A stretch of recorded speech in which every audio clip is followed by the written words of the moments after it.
What's goody, Hot Breathiverse? Welcome back to Hot Breath, the show where you learn comedy from the pros. I am your host, comedian Joel Byers, and our guest today is one of the most charitable comics in the game. At one time in his career, he won $100 grand on Star Search and donated half of it to help out the homeless. Been trying to get that back ever since. But his underdog story actually started in Chicago, living in a one-bedroom with 7 family members. His entertainment career started as a street performer in Chicago, where shortly after, he sold all his belongings, moved to California, where he was doing up to 5 one-hour shows a day performing on the beaches of Venice.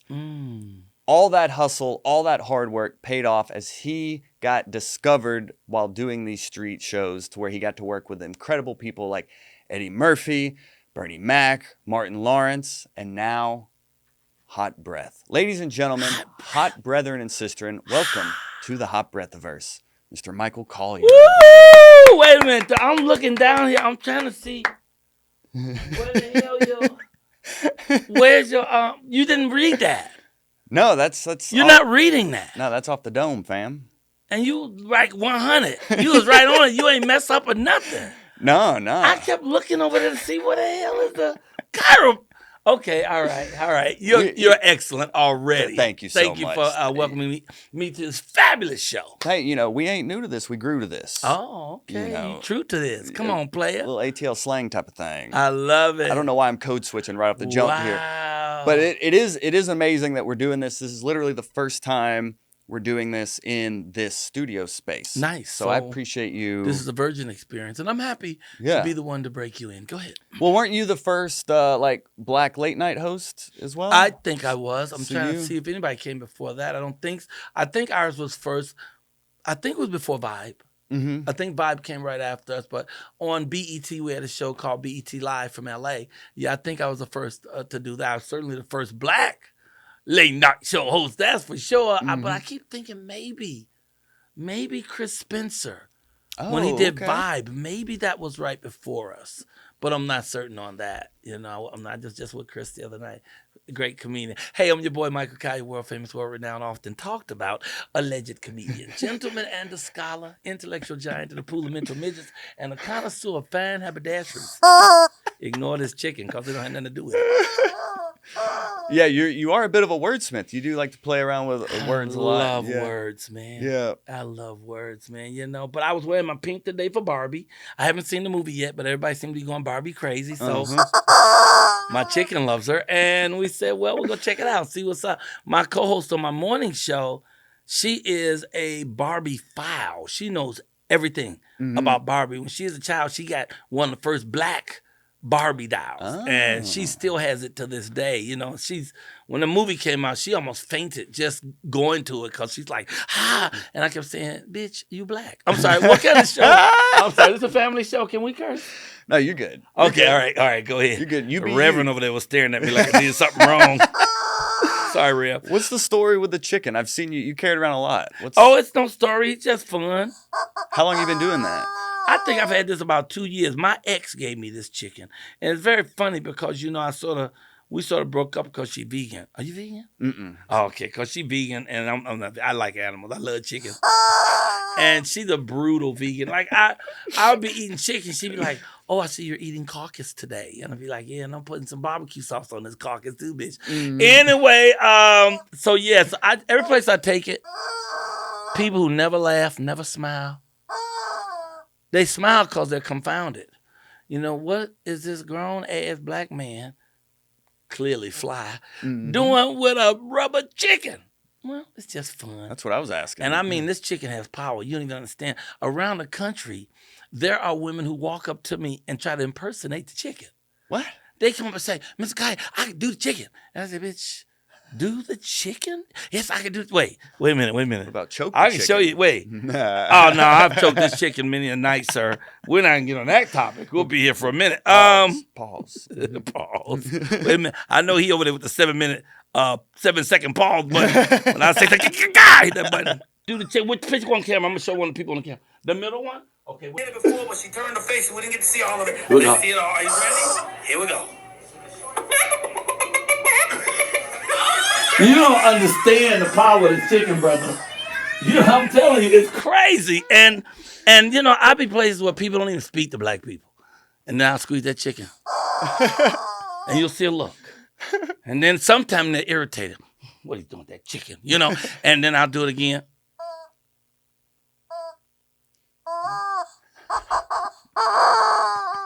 Now sit it down.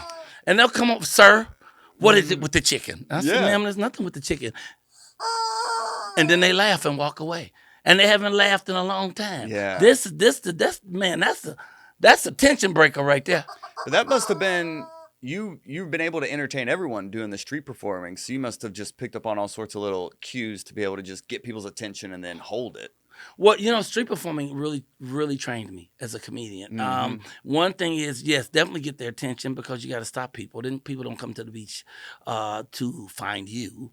They come to the beach to get some cheap pizza and wear T-shirts with the, for 4 T-shirts for $10 and to see the girls in bikinis. That's why you can go to Venice Beach or most beaches with $20 or $30 and have a good time. We're sort of like something they stumble on. They sort of walking down the boardwalk and they see a crowd and they go over and see what's going over. So what's going on. So you sort of have to draw them. Like me, I would start my show by gathering 5 or 6 people and having them trick everybody else. Say, look, we're going to do a trick. When I get to 3, I want y'all to go crazy. Scream, cheer, whistle, ladies, throw your underwear in the air. And the people down the street going to think some big shit going on. And they're going to run over here. And so I'll count to 3, and they would go crazy because people want to be part of the game. So they would, yay, when they scream and stuff. And you could just see people running. So now the people who were standing there are laughing their butt off because the trick worked. So now we got a whole bunch of suckers that added on to the people who started it. So now we laugh together about how we tricked them. And while we doing that, more people are being gathered to it, and then we start the show. So, I would do, for 9 years, from 86 to 95, I would do 5 one-hour shows every Saturday and Sunday. And I was killing them 6 figures a year, baby. I was killing them. And that was weekends only. 2 days a week. 2 days a week. 6 figures. Yeah, but I did put in 10 hours. So that's a lot of work. Yeah. And it was not just because it started out as change, like change in dollars and stuff. And then this dirty, grungy old white dude came up to me and gave me a piece that changed everything. He said, they want to call black people colored. He said, but black people color always the same. When they born, they brown. When they die, they brown. When they mad, they brown. White people, when they born, they pink. When they cold, they blue. When they mad, they red. When they die, they gray. They're your colored people. And it blew my mind because this guy had a little sack with everything on in it. He was all grungy. I gave him a couple of dollars. And then I took that and turned it into this routine called the Basic Colored People's Routine. And so I would start my show by joking with every race I saw in the audience. What Mexicans? Oh, there you are. Okay, I knew it had to be some busboys or something. Oh, there they are. Mexicans. Where you get them oranges? And so they laugh about the fact they always have oranges. I talk about black people's hair and the different hairstyles. I talk about white people being scared of black people. You see a white lady with a black purse, she be skipping, I don't see no niggas. So I would joke about every racial group I was. And we have any knees? Any knees in the audience? Knees, Japanese, Chinese, knees. And I would just mess with every group.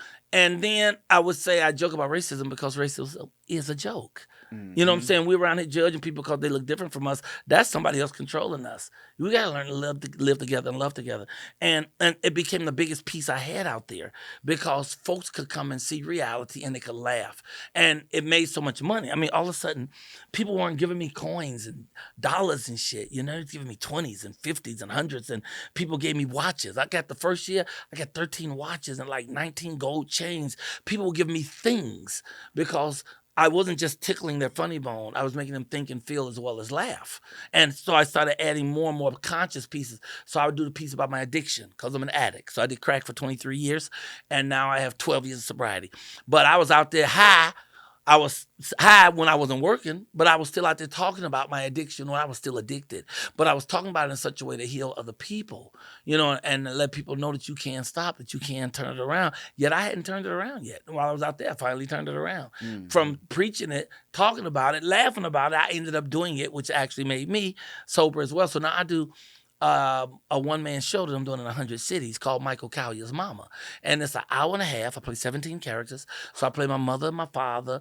I play me at 4 ages, my 4 big brothers, the alcoholics, the crackheads, and the church ladies that ran my community. And so I do a 90-minute show, and I tell the whole story about my addiction and my recovery, kind of stuff I had to do when I was out there, kind of stuff I did do when I was out there.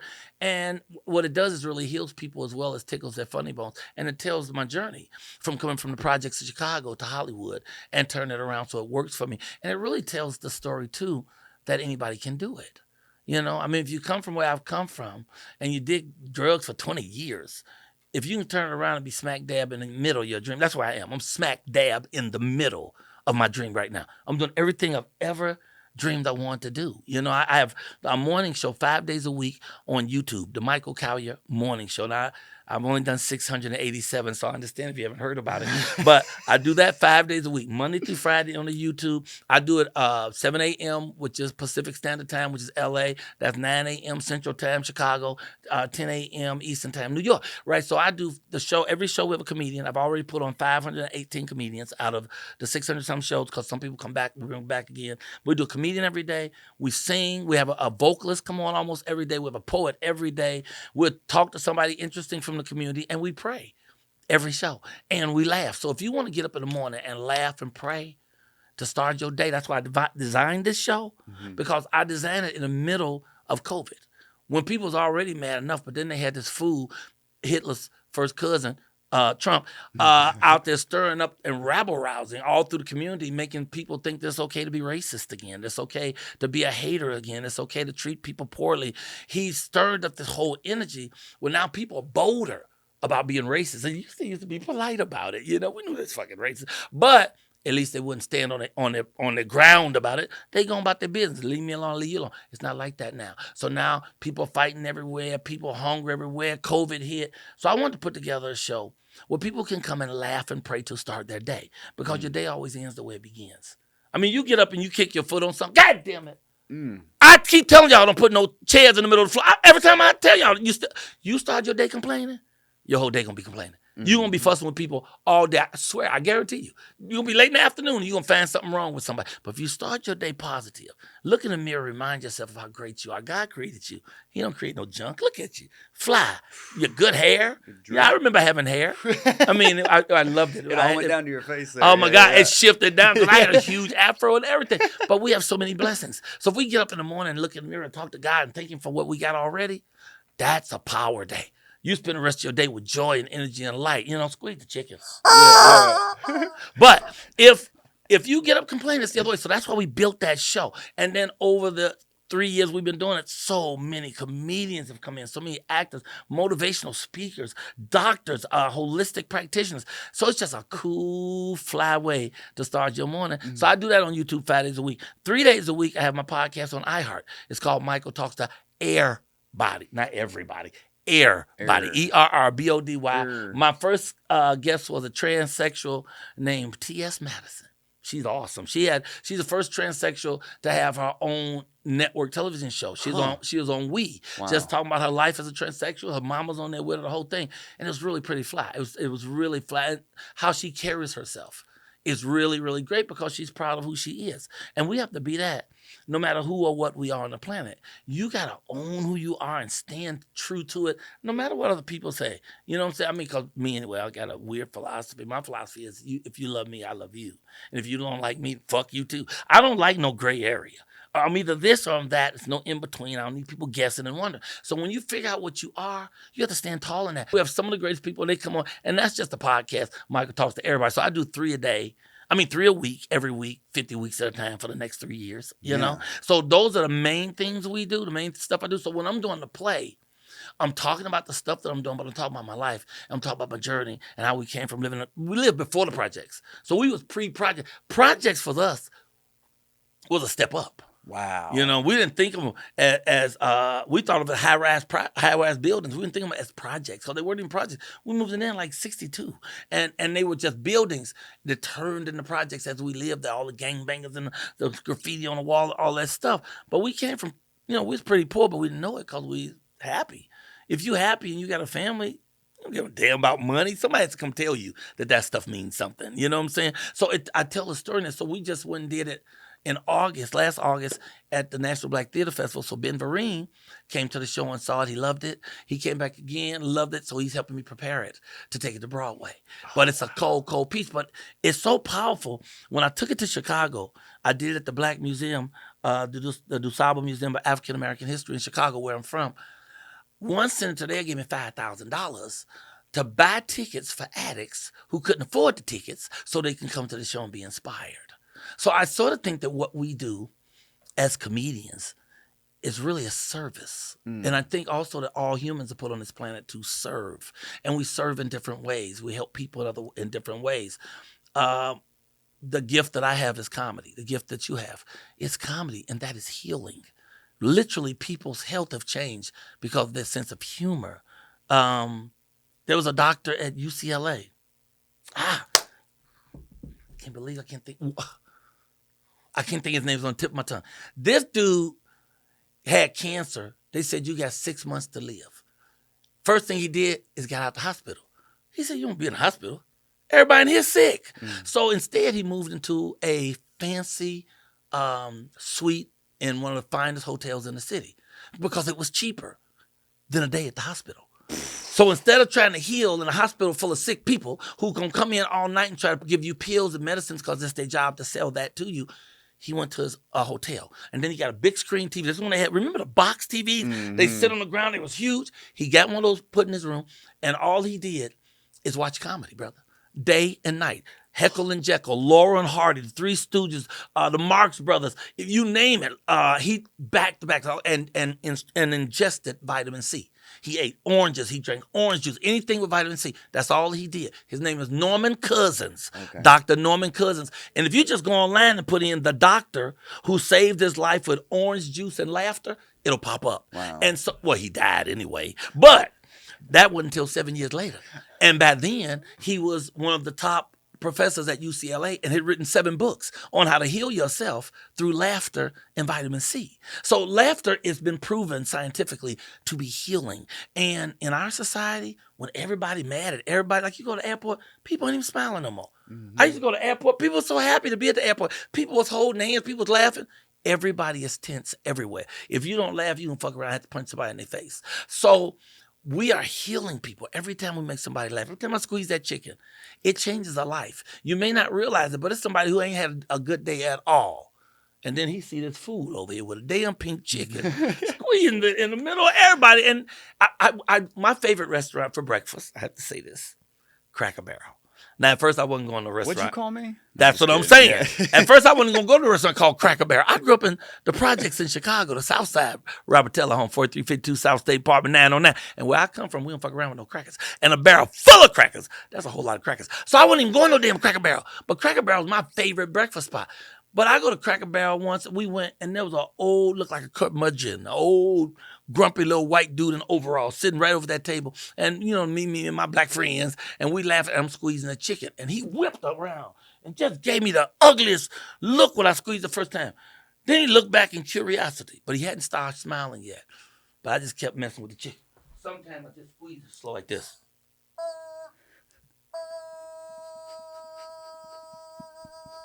Now, he already bugged by it. Now I'm squeezing. And then we could see his body side of hunch like this. We could tell his ass was laughing, though his back was to us. So I hit him with a couple more, and then we ain't think about it no more. And that old white dude got up, took one step forward, turned around, and came back and said, "You made my whole day today." What? And he walked out the place. I'm telling you, brother, it's just because you don't see it. What is humor anyway? Humor is the opposite. Humor is a contradiction of what you see coming. Mm-hmm. You don't see that shit coming. You don't see that, especially you don't see it coming from fly-ass brother. You rarely see me without a suit. People didn't even know I own jeans. When you see me, I'm suited and booted with a damn orange chicken. I got 16 chickens, orange, yellow. One is tie-dye, not to be confused with rainbow. Different connotation. Yes, yeah. I'm sorry. No, where did you even like who did you learn this mindset of like abundance and service from coming up in like, you said pre-projects in Chicago? Where'd you learn this? I'm a member of the greatest church in the whole wide world. It's called Agape. They don't even call it a church. They call it Agape International Center of Faith in Los Angeles. I did an agape night at a church perform there. Agape love, right? Yes, agape love, all-encompassing love. My minister is Michael Beckwith, but I have many spiritual leaders. But Michael Beckwith is my minister for that particular church, and that's all he teaches. And all he teaches is he's a great teacher of the truth. He's funny as hell, too. He can make $1 million a year being a stand-up comedian. He's hilarious. And Michael Beckwith just reminds us. And then, plus, I try to read all the doctrines. I've read everything. Yishing, Talmud, the Bible, the Quran. I try to read all of the books, And I'm fortunate. I can't claim a religion because I'm not religious. I'm more spiritual. But I utilize things from all the doctrines. So I think right now they're calling people like me, what do they call it when you pick stuff out? We only pick out what you want. There's a word for it cherry picker. I'm a cherry picker. So I'm one of the people who cherry pick religion. So it's some stuff in the Hebrew faith that I can use, but I'm not Hebrew.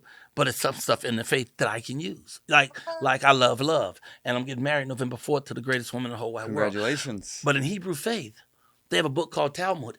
And in Talmud, which is a book of laws, just like the Bible, it says that God created all people as perfect halves. And it's called your besherta, or if it's a man, it's your beshert. And when you find your perfect half, you become whole, and then your heart sings a royal song, and you never have to look for love again. And people say, well, if that's true, why are there so many divorces? Because you didn't find your besherta. You settled for some shit that was close. You know what I'm saying? Well, she do this and she do that. Well, she don't do this what I like, but she do this good. Okay, I'll settle. But that becomes a problem in a lot of relationships because 10 years later, 11 years later, the thing you really need that she doesn't give you starts banging at your door. That's when you get to sneaking and peeking and going places and doing things you ain't supposed to do. But when you find your besherta, you know it because your heart sings a royal song. There's no effort in it. It is easy, And so with this queen of mine, I found my besherta. But that's one of the pieces that I use from the Hebrew faith. So I cherry pick, like the Bible for me, David and Goliath, man. I love that story. That's the bomb.com. Because when he wore out Goliath, when little bitty David wore out big old ugly, bad breath, fucked up teeth, Goliath, when he wore him out, all he had was some smooth stones in a sling that he had gotten out of the river. And when he went to Goliath, he said, I'm going to fuck you up. But it's not because of who I am. It's not because of who I got. But do you see who I'm standing with? See, one with God is a majority. So as long as you have the Spirit with you, you can walk through any door and do anything, but you got to own it for real. You got to claim it. You got to know it. You can't just selectively decide, I love the Lord today, but not tomorrow. You love God. You love God. You love Spirit. You love Spirit. But everything's about karma. So whatever you're doing is coming back to you. So if you're loving the universe is loving you. If you send out negative shit, you might sit down and get ready because it's coming to visit you. Because karma is real and you get it, even if you don't get it. But see, in my life, instead of trying to work the system of karma, which is a circle that goes round and around, I'm trying to work spiral. I don't think we just go round and around. I think we go round and around and lift ourselves. And every time we make a rotation, we learn more stuff. We get a little stronger, a little braver, a little wiser, hopefully. Otherwise, you just sitting in a circle and ain't nothing happening for you. But the chicken changes all of it, So I could have high philosophy on one end and tell jokes on the other end. I had a chicken. Yeah. Right in the middle. It's just another one of our wonderful tools. But as comedians, we're healing people, man. We're changing people, making people feel better about themselves. And you could teach any lesson you want to teach as long as you wrap it up with a joke. That's why when I was on Venice, the first piece after the colored people's routine was about safe sex because people was dying of AIDS. This was 1986. And in 86, you could not buy airspace on radio or TV for condoms. They said it was dirty. They wasn't selling condoms. And all you needed was a fucking condom to save your life. But they wouldn't advertise them. So I'm on the beach joking about them because, with the condom, I had a six-pack, 8-pack, and a 12-pack. So the 6-pack is for the Hispanic brothers. That's for making love Monday, Tuesday, Wednesday, Thursday, Friday, Saturday, but off on Sunday. Okay? 8-pack, that's the black brothers. That's for making love Monday, Tuesday, Wednesday, Thursday, Friday, Saturday, and twice on Sunday. And then, of course, the 12-pack, that was for the white dudes. That's January, February, March. So if you do something like that to someone who's in the audience, who's dealing with a situation that's broken their heart because of where they are sexually or with their, then it calms them down. It opens them up for you to slide into knowledge. I remember one show, a lesbian lady came to me afterwards and said, my lover died 6 months ago from AIDS, and I never thought I'd laugh again. And you just made me laugh about condoms. So if we can get into their head through the humor, then we can open it up and slide in information. So what I try to do is conscious comedy. I try to make you think and feel as well as laugh, but my stuff's going to have plenty of jokes and a lot of them old jokes. I don't think an old joke should die just because the motherfucker that wrote it did. He can't use it no more. Red Fox created 75 comedy albums, dude. Red Fox. Red is dead. He can't use them jokes no more. We supposed to throw away 75 albums worth of brilliant joke? Hell no. I tell them to you tell them at work, you're a hero and you pay no royalty. But see, some people steal. I don't steal. I borrow. Yeah, I let the audience know the shit ain't mine. I say, oh, joke, alert, you know the shit ain't mine. I heard it somewhere, and I'm here to share it with you. Just like the other day, I was accused of fat shaming. Now, I've never made fun of people because of their weight, and I don't know what they're talking about. But I'll tell you what I said. You tell me if this is fat shaming. Okay. So this big old fat lady was on a bike. She was on a bike, right? And she paddling her ass off, right? So I yelled out, cow! She turns to me and gave me the finger, turned back around, and ran right into the fucking cow. Nice. I don't think that's fat shame. So jokes come to me. My friends come and tell me jokes that they heard, but they can't tell them. Mm-hmm. And they said, Michael, you're going to love this joke. You can go back and tell it. I can't tell it. I don't know where to get that joke from. I'm going to use it, though. It was knocking the door. Guy opened the door. He looked around. He ain't see nobody. He looked down. There's a snail. So he just picked the snail up and threw it as far as he could. Mm-hmm. 6 months later, there's a knock at the door. He opened the door. There's a snail. Snail say, now what the fuck was that all about?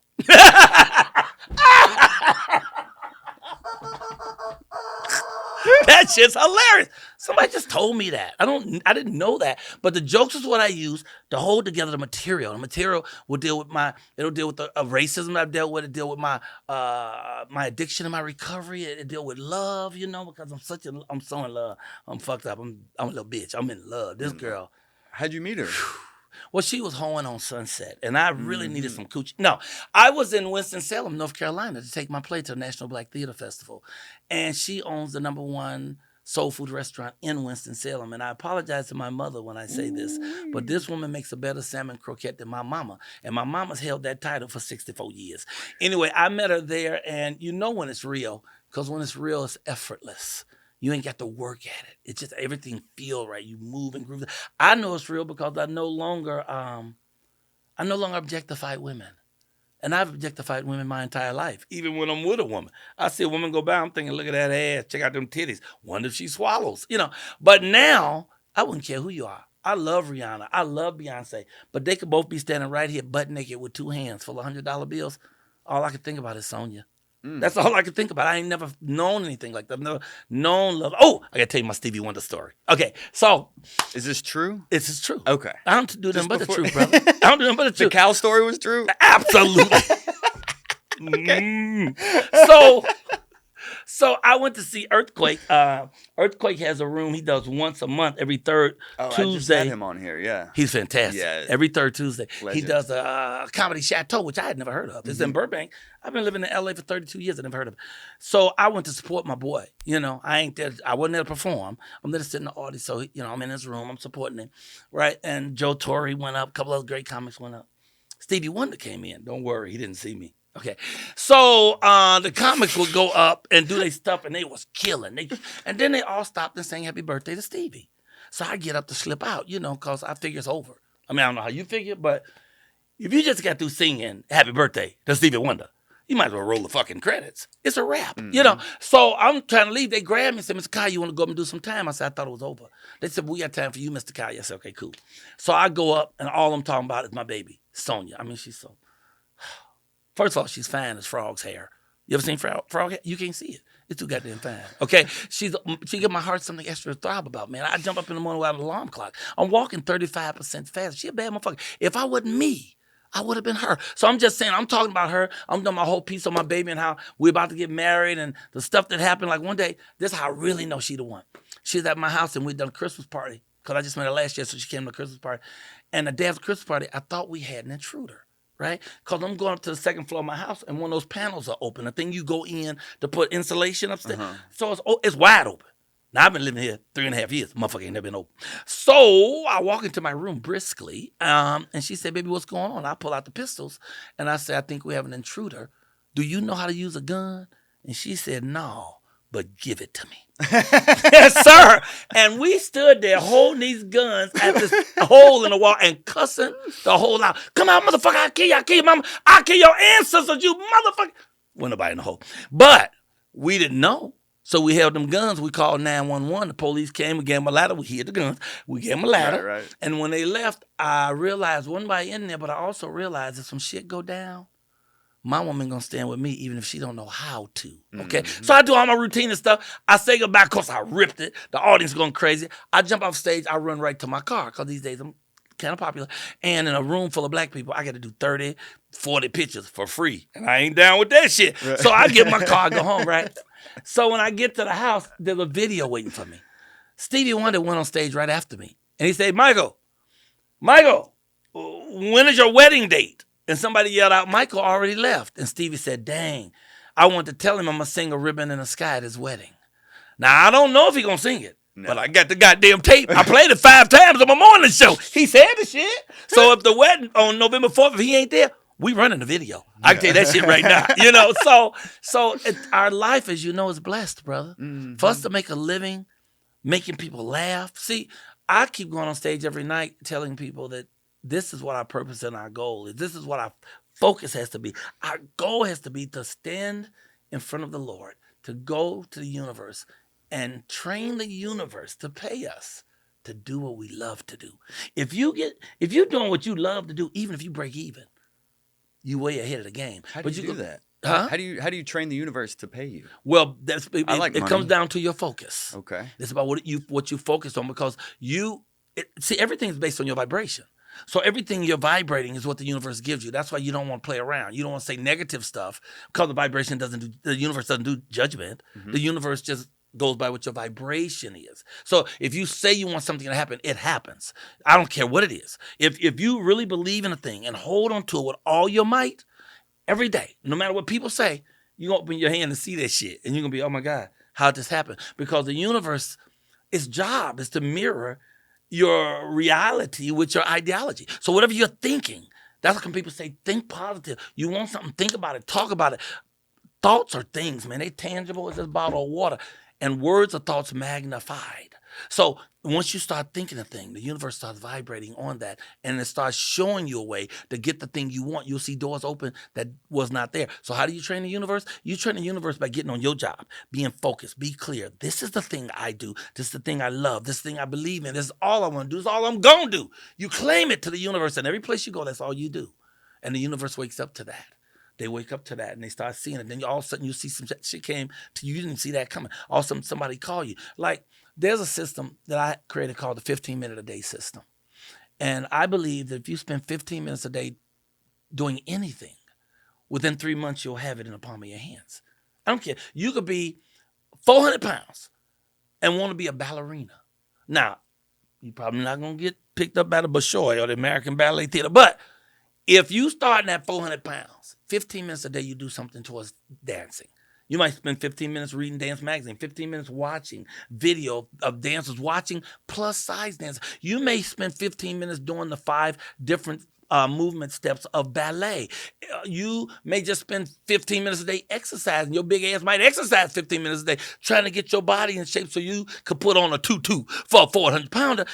But if you do anything towards it, 15 minutes a day, the universe is vibrating. And so more and more elements come along. Within a month, somebody call you, girl, are you trying to be a ballerina? You know your big ass can't be no ballerina, but are you serious? Mm-hmm. Yeah. Well, you know what? My cousin, she got a bunch of plus size people at her house. They come and dance. They do hip hop dance every day. You should join them. The vibrations start coming. Then the buzz gets around. Now you start taking yourself more serious. Now you stand in the mirror and you do the steps of ballet. You do all 5 of them. You get used to doing what you need to do. Now your body, so the universe is vibrating and rolling with it, right? Then you get a call one day. You know, we're putting together a plus-size ballet company, and we heard that you want to do something. Okay, so once again, you're still 400 pounds. Okay, maybe now you're 380, but you're closer to it. This is the universe working with you, helping you pull together all the elements you need to get what you want because you're staying vibrating on it. You're focusing on that and that alone. This is what I do. I don't accept no other shit. This is who I am. This is what I do. And the universe hears it. It gets it. And it gives you everything you want. That's how you train the universe. Because I started out just telling jokes and having people put money in a basket, brother. Mm-hmm. Now, I can't do all the work. I'm on 7 projects. I have 4 movies in the can, 3 that's out. I got 2 books coming out next month. One is a children's book called Little Bobby White by a little black boy who always wins because he always chooses to do the right thing. And my second book is an erotic poetry book. It's called In the Wet Spot, Blue Erotica by MC Butternuts. And for children as well? No, but for children, yes. And I'm in love with the most incredible person in the world. These are the things that I conjure up because you are your own magician. And you can conjure up the life you want. It's in your hands. People just keep forgetting all of your power is within you. Mm-hmm. It ain't nothing that's outside of you. You can go begging people to give you a job, give you money, all that bullshit. But the wealth is within you. So once you claim who you are, you stand true to who you are and what you do, the elements of that will come to you because that's the vibrating. That's the vibration you're putting in the universe. Because it's all about energy. We all connected. We all the same people. So we can fight and shit, act like we ain't with each other. But at the end of the day, we're all the same thing. There is no difference or distance between us, Mm-hmm. So that's what I'm telling people. Every place you go, you got to do that. You got to decide, okay, this is what I do. Chicken's what I do, and that's what I do. I don't do no other shit. I'm not a vegetarian. I fuck with chickens. I play with rubber chickens. I talk to chickens. The universe gonna do some shit. You gonna look up one day and someone gonna bag up to your house with 100,000 rubber chickens. The fuck y'all doing with all these chickens? Well, we heard how much you love chickens, Mr. Colyar. And the guy who manufactures these sent them to you. Now you change the label, put your name on it, and you sell them at $20 each. I was here in Atlanta performing one day, and this guy in the audience say, I'll give you $20 for that chicken. I said, bring the money, motherfucker. So when he stood up, his wife said, don't give him 20, give him 30. He said, baby, I'll give him 40. He walked over, handed me $40. I gave him the chicken, and he walked away, and I went to the microphone, and I said, I spent $4.86 on that chicken. And we just kept it going. So whatever you're vibrating, the universe is going to bring that to you. That's to come when bad shit happened to you. That's what you're vibrating.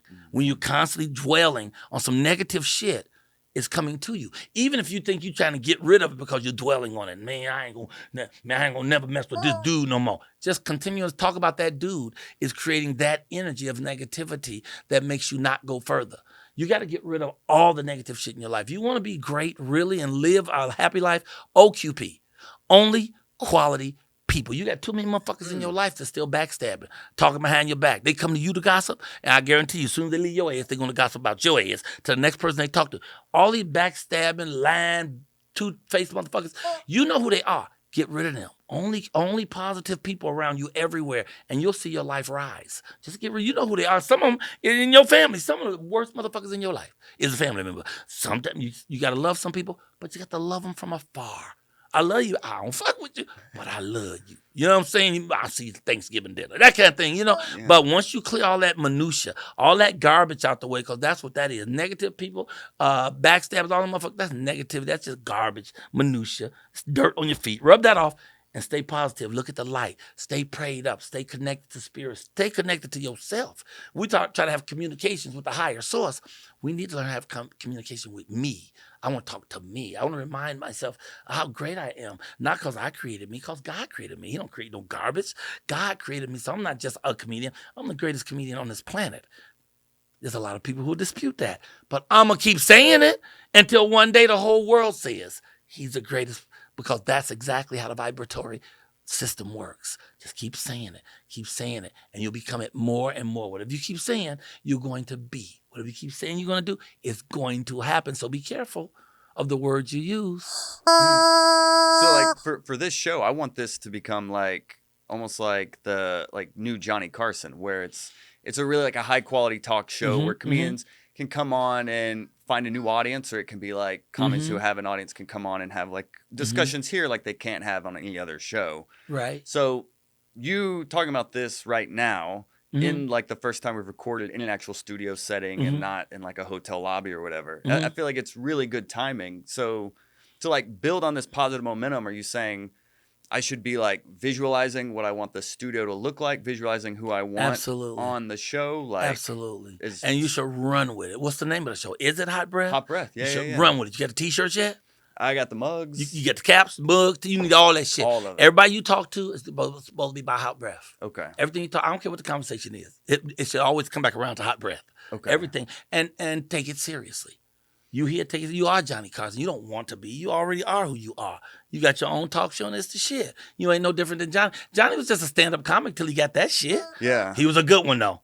He wasn't no bullshit. Now Johnny was funny. Mm-hmm. He was funny. And for that era, that age, that age and time, he was a funny cat, but more than that, he was safe. So if you're trying to be Johnny, you can't have motherfuckers on your show like me, because we gonna cuss and shit. It's too late. But you need to have, you trying to be Johnny Carson, you better get some cleaner comics, or make sure you have a sign at the door, no cussing, because that then and it does make a difference. Okay. Because what crowd are you trying to reach? Who is your audience? Now, if your audience are the nice ladies and stuff, and you want to get the grandmamas and all them, you want the family crowd, then just don't do anything blue. My morning show is a family show.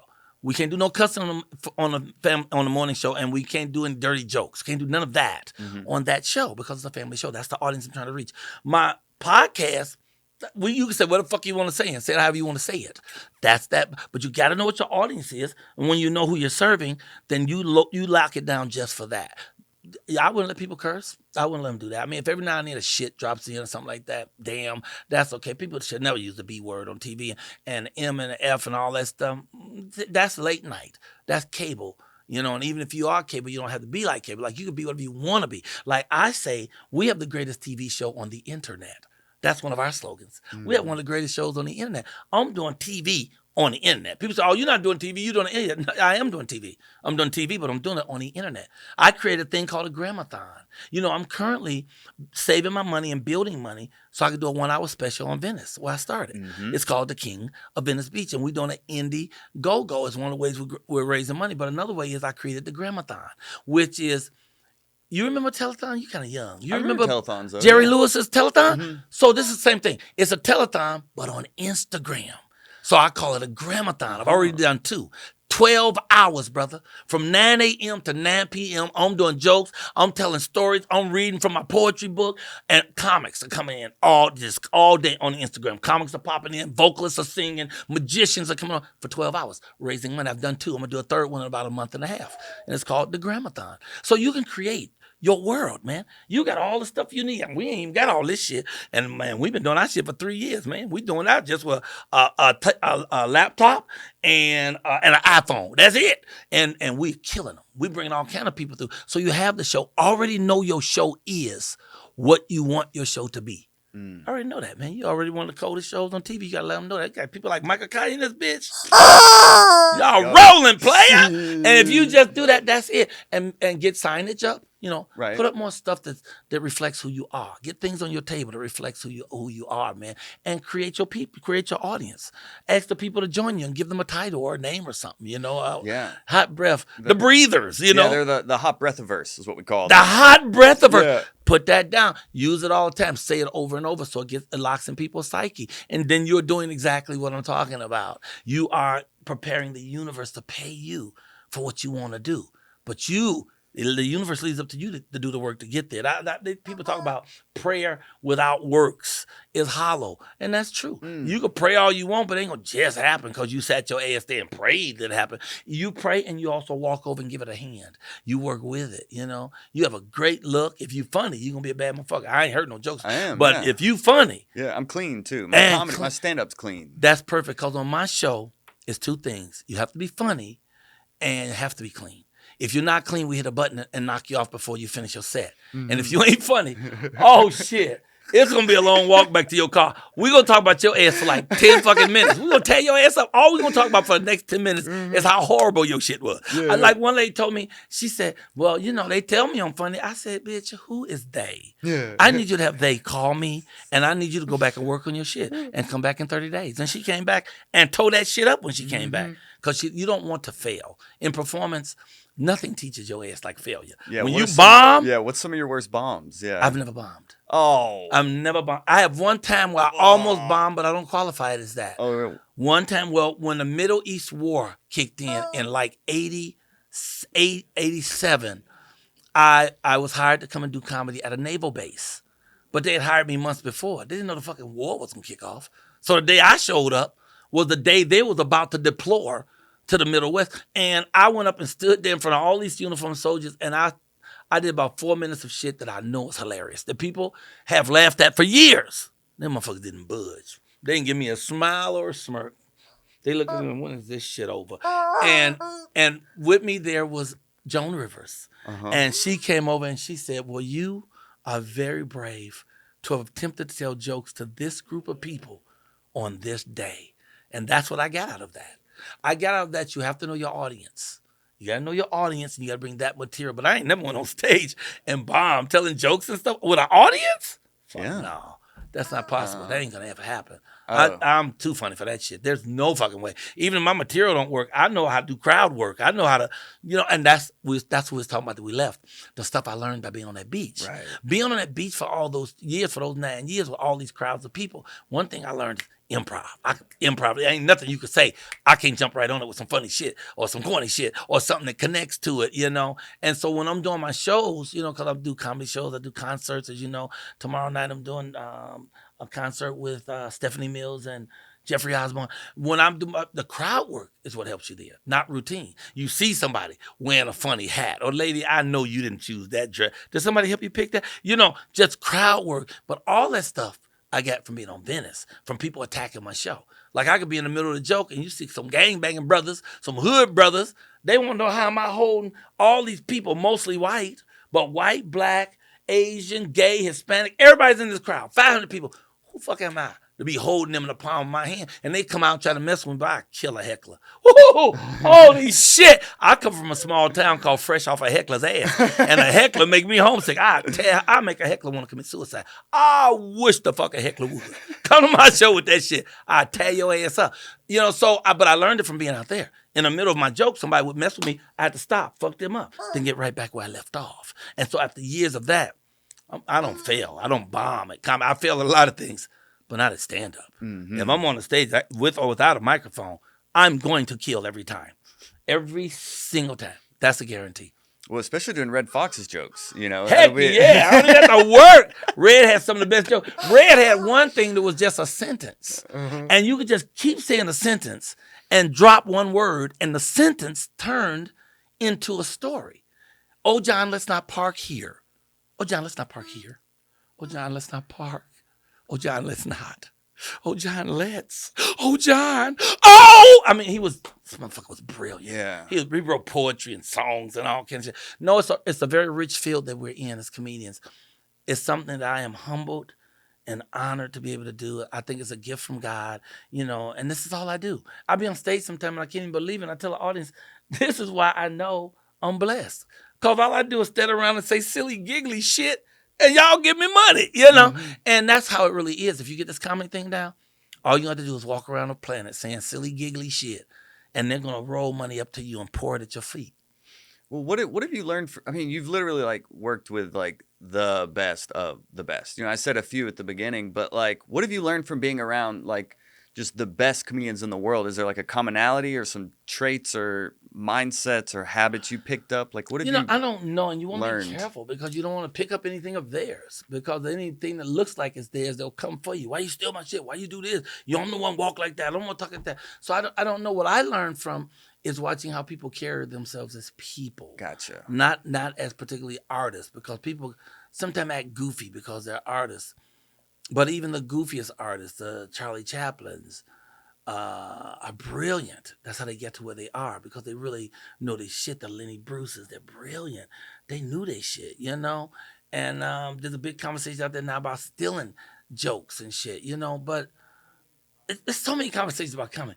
So they talk about stealing jokes. That dude, Mr. Television, Milton Berle. Oh, yeah? Milton Berle would go to a comedy show and sit in the front row with a yellow pad and a pen. And if he liked your shit, he'd write it down and do it the next day. He didn't give a fuck. So you have that, out there, and then there's another thing. And then you have the whole thing about how come men always got to put on a dress to be funny. Well, that's one of the black community. How come every time black men want to be funny, Eddie Murphy and all them, I can name 30 white men who got wealthy wearing dresses in comedy. And I think Robin Williams won an Academy Award doing it. I think Tootsie won, Dustin Hoffman won the Academy Award for Some Like It I Like It Hot. That's fucking Jack Lemmon. And I mean, you can go on and on with the true greats, even Milton Berle. They all did what they needed to do to be funny. So that's all I want you to remember. Is in the center of all of what you're doing, you're a comedian. So as a comedian, your first job is to be funny. The second job is not become a preacher. They don't come for comedy to hear you tell them what to do with their fucking life. They want to drink and they want to laugh. And if you can teach them without preaching to them, they fucking dig it. If they get both of them. But the main thing is funny. So if you stay on your funny, you got a platform here, brother. You stay on your funny and invite people, man. Don't be shy. Don't wait till they have to be stars. It's all kind of cold artists out there who's never had an opportunity, man. That's what I'm finding. Like I said, over 500 and something comics, over 400 of them I've never even heard of. And they funny. I have maybe a 3% not funny rate. 97% of people come on the show funny because we laugh with you. It ain't but 2 or 3 of us on air. So we laugh with you, but the chat, the people putting applause and stuff in the chat, and we throw those up so you see their responses too. And if you funny, we ringing bells, applauding and cheering. But if you ain't, we gonna, man, I'm telling you, don't play now. But we do. I would love to have more white artists, more white comedians come on the show, just because I don't want a black show. Though I'm a black man and I stand tall for black. Don't get me wrong. Black people are my favorite people in the whole wide world. And I say in a room full of white people, a crowd of white people, I don't give a fuck. And you should feel the same way about who you are and where you're from. So I love black people, but I want a black show. I want an everybody show. I want anybody who thinks they could be funny or think they can heal the planet or think they could give us something that lifts our lives and makes us feel better that day. Come fuck on. I don't care if you got stripes or polka dots. Bring your ass on the show. Mm-hmm. And so we've had some of everybody, and they perform and they sing and they dance and they do things I wouldn't imagine they would do for people for free, and they come on my show working for free. So I consider that a great blessing, a great honor. I'm so humbled by that and so grateful to God, So that's pretty much it. I can't tell you how grateful I am that you were willing to fly in early and to be on this show. I can't, that just shows who you are. And I didn't even talk about what I flew in for. Okay, so I'm doing Indiegogo, y'all. Indiegogo, and we will link this in the description of the show for sure. Oh, yay. INDIEGOGO. INDIEGOGO. And then just put in Michael Colyar, the King of Venice Beach, and a video will pop up with me going into details about who I am, what I've been through. The video is so awesome. You got to see the video. I saw the video. Did you see the video of me promoting it? Yeah. And so we're promoting it. You see who I was, the history, where I've come from, what I'm doing. And we're doing this special, and I need the help of the audience, you guys, to help me do this. If I can't do it by myself, in fact, you guys can be producers. So like if a person put $100 in, they can get the love package with my 3 first books. Now I have the 2 new ones coming out, but I have 3 before. My first book was on the greatest president in my lifetime, Barack Hussein Obama. Okay. And it's called A Funny Thing Happened on the Way to the White House. I knocked on the door and a brother answered. Okay, that's a children's book and it's awesome. I haven't moved them like I wanted to. I only moved 18,000 copies, but they're pretty good. All right, my second book is my first motivational book. It's called Michael Goes Motivational. So I'm talking about motivation through comedy. And then my third book is a poetry book called Miss Innocent Goes to Cool School and Other Silly Stuff, which is a poetry book for adult children. Now, if you put in $100, you get the love package. If you put in $1,000, you get producer's credit on the show. So when the credits roll, you're listed as a producer. That's right. You can produce the 1 hour Michael Colyar special live Venice Beach. You tell your friend, I produced that. They say, you ain't produced shit. Look at the credits. Look at the credits. I already have 8 people who are doing that. You could be an associate producer for $3,000. And remember, these people aren't doing this because they're buying something. These are people who see these Indiegogo things and they see someone who has a dream and they think that dream is going to help society because it is, because I'm giving back to the homeless. And they see that and they say, I want to help you get there. And they just give, Like one guy, the biggest thing out there was, what is it called? Jumpstart? What's it called? Jumpstart. Is it Jumpstart is a source of getting money? Was Jumpstart? Oh, Start Engine? What is it called? Maybe? Jumpstart. I think it's Jumpstart. Called Kickstarter. It's called Kickstarter. A guy went on Kickstarter. He wanted $10,000. He was trying to get $10,000 because he has a card game called Exploding Kittens, and all he has is a deck of cards with these pictures of kittens and shit. He got $4.9 million what? From people who watched him on there and sent money so his product would pull it up. Go online and pull up Exploding Kittens. It's gonna blow your fucking mind. So what I'm doing is I don't need $4 million. I need 200,000. But we can make it with 100,000. But we need two. We did one. What's the name? We did our first Indiegogo. We got 17 grand. That ain't bad. We just started the second Indiegogo. We do the Gramathon.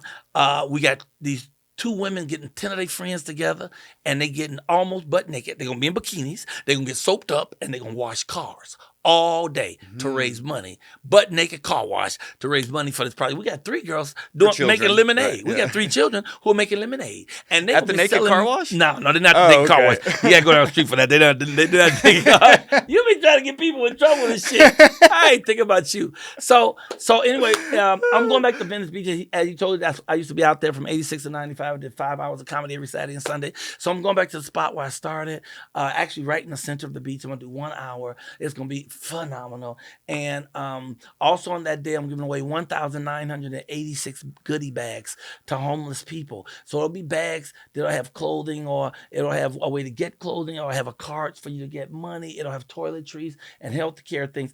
And we're also going to give a portion of the money to the St. Joseph Center, which is the church that's in Venice that takes care of homeless people. And they don't just let them sleep there. They take care of their medical stuff. They give them training. It's just really great. So on that day, we get to give back. Plus, it's going to be so fly. All my celebrity friends going to be there. We're going to raise money. It's going to be shot like you've never seen an outdoor venue shot before. I got aerial view and everything. It's going to be fly and award winning. You can be part of it. Go to Indiegogo. Put in Michael Colyar, Colyar, Michael Colyar, and the King of Venice Beach. It'll tell you the story. After you watch the video, though, scroll up, because then it breaks it down. It tells you what you can get in each category, because we give those things as perks. We're not trying to buy you. Those are just perks to say thank you. So, like, we can't give them under 100. But you can send in 10, 5, 1. You can send in 20. You can send in 47 cents, damn it. I will accept that. We'll need that for something, And but you can put in 100,000. You can put in 50. Somebody could show up out the woodwork and say, Michael, quit playing. I'm going to write this whole thing off. Let's go. We hope for all of that. We look for all of that. But what do? We just put it out there, brother. Mm-hmm. That's all. I can't make nobody do nothing. I put it out there. Yeah. Between me and the chicken, we're going to raise that money. Now, we're doing it in May. So when we get to May, we're doing it with whatever money we have. So if I ain't got nothing but that first 17,000, we're shooting this 1 hour special. And I'm shooting it with Leslie Small. Leslie Small is one of the coldest Black celebrated comedy directors, concert directors in LA. He does everything with Kevin Hart, everything Cat Williams, everything Steve Harvey. And so this guy is so good and he's so connected. So this is going to be an award-winning vehicle, and it's going to be so much fun. It's going to be hilarious. It's going to help people. It's going to feed people. The King of Venice Beach. Meanwhile, watch me every day on YouTube, Mike Colyar Morning Show. It's easy. It's free, and you don't have to watch in the morning. Most people don't even watch till they come home from work. Like in the morning when I do my show, and unfortunately, you don't see your numbers. I'm able to see my numbers. I might have 43 people, man, for the show. But by the close of the evening, 1,500 people have watched the show. Because awesome. They come in from work and they go right to the TV and pull up, what did Michael do on the show that day? Mm-hmm. That's how I want your show to be. I want your show to be so that people need to come back the next day and see what the fuck he gonna do next. If you're gonna be regular and ordinary, quit, nigga. Close all this shit and go home. If it ain't no point of it. If you're gonna be extraordinary, stay where you are. Do stuff they don't see coming. Surprise them. Come in one day and talk about some shit they would have never thought you'd talk about, Come in one day and sit down and say, I never said this before, but y'all know I'm Black. And then don't say shit. Look serious for about a minute. Y'all fucking with y'all, man. I mean, it's so many ways you can go. Y'all got 2 dogs down there that's extraordinary. Yeah. I love those animals. Come in one day with just the dog. Today we just talking about the dog and human. Y'all know any dog humor? Yeah, I mean, the thing is you got a blank slate here, man. A canvas. You can paint whatever you want in here, man. And they're gonna follow you as long as you're true to you. Just be true to you. Don't let nobody come telling you the way to do it. You do it your way. Your way is the way for you. Mm-hmm. Their way is their way. Go and bump it up the road, do that bullshit. We're doing it your way here. This your shit. And then people start resonating. Then people come out the woodwork. They got to come every day. I got my people called the Colyar Clan. It's about 43 of them that won't miss that show no matter what the fuck happens. No, even if I ain't there and I have to run a rerun, they are there to watch. They're the Colyar Clan. Because people will come to love you if you give them something to love. Mm. Yeah. Well, I loved our time together today, Mike. I really loved our appreciate it time so together, much. man. You're so sharp, man. Thank you so much. Gotta come do my morning show. I definitely will. I definitely will. And I'm talking about right away. I can get you on this next week, brother. Yeah, let's run Because it. I didn't know you doing stand up, but we're unlimited, brother. Yeah. Inside of you, you could do anything and everything, brother, as long as you believe in it. That's all you gotta do. If you believe in anything, quit letting people tell you can't. Just hold on, keep thinking it every day. This gonna happen. I already see it done. I'm already writing checks, got it, man. We doing. You're gonna look up and that shit gonna be knocking on your door. You're gonna say, well, how did you get here? And it's gonna say, didn't you concentrate? Didn't you focus? Yeah. Train the universe to pay you. That's the way that shit works. All them boys is doing it, the Cat Williams and all them know it's about the universe is taking care of them. They understand it where it comes from, you know.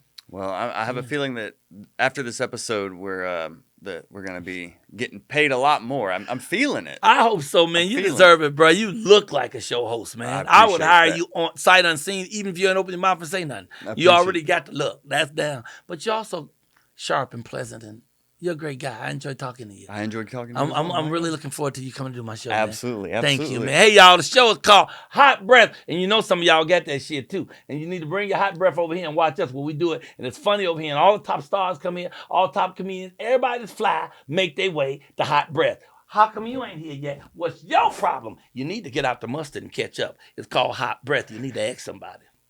Michael Colyar, thanks for being on Hot Breath, my friend. It's my pleasure, my honor, sir. Absolutely. Thank you. Thank I you. appreciate it. Y'all take care now. Be good to yourself. Woo, woo, woo. Woody, woo.